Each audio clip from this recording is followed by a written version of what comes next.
Tatuagem. Poema para o meu pai, Pedro Dantas. Para sempre, Pedro. Vou tatuar essa frase bem perto do coração. Mote do amor mais sincero. Pedro infinito, Pedro mistério. Pedro céu e Pedro chão. Pedro, nome do meu pai. Pedro, nome do meu avô. Pedro, que é sobrenome do homem que é meu amor e que o legou aos meus filhos. Pedro, assim, se eternizou. Pedro é mais que palavra. Pedro partida, Pedro chegada, Pedro pedra, ser e nada. Pedro é o meu paradoxo. Pedro compõe meus ossos. Pedro flui nas minhas veias. Pedro é todo o universo. Pedro é a minha aldeia. Pedro é verbo no pretérito. Pedro é memória presente. Pedro que era imperativo. Pedro, há tempos, tão ausente. Pedro é história incompleta. Pedro é uma obra aberta. Meio novela, meio cinema.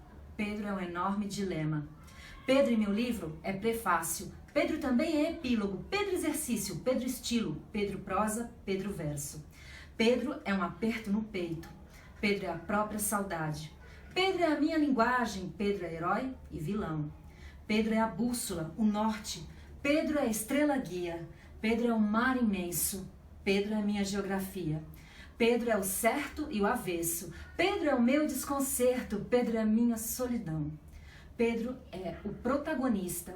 Pedro é o grande artista. Pedro é luz, escuridão.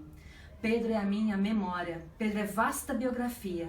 Pedro é o mito e a lenda. Pedro, para mim, é poesia.